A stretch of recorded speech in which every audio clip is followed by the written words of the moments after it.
पंजाब हुकूमत की जानिब से हटाए जाने वाले उमर सैफ के बारे में इंकशाफ सामने आ गया है। इंफॉर्मेशन टेक्नोलॉजी की दुनिया के बड़े नाम और साबिक chairman Punjab information technology board Umar Saif के वालिद करना रिटायर्ड सैफ ने बेटे की बरतरफी पर मायूसी का इजहार करते हुए कहा है कि तकसीम पाकिस्तान के वक्त हम हिंदुस्तान से पाकिस्तान आए, उस दौरान हम पर कातलाना हमले हुए, मगर हमने अपनी जाए पनाह पाकिस्तान को ही समझा। मेरे वालिदैन ने मेरी अच्छी तरबियत की और मैं फ़ौज में सारी उम्र खिदमत सर अंजाम देकर कर्नल के ओहदे से रिटायर्ड हुआ।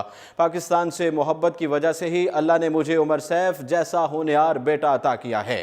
कर्नल रिटायर्ड सैफ ने दावा किया कि दुनिया में मौजूद लाखों पीएचडी होल्डर में से कोई एक भी ऐसा नहीं जो काबिलियत में मेरे बेटे का मुकाबला कर सके।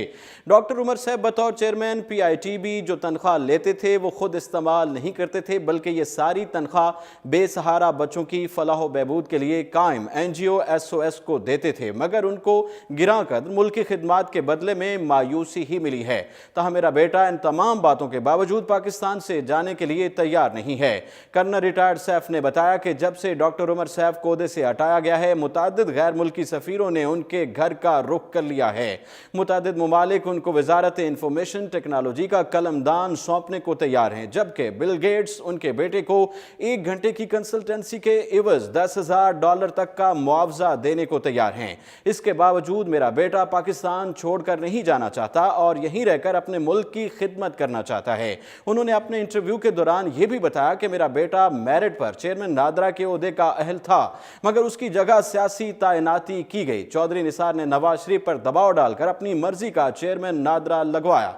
इसी तरह साबिक हुकूमत ने मेरिट से हटकर अनुशा रहमान को इंफॉर्मेशन टेक्नोलॉजी का वजीर बना दिया।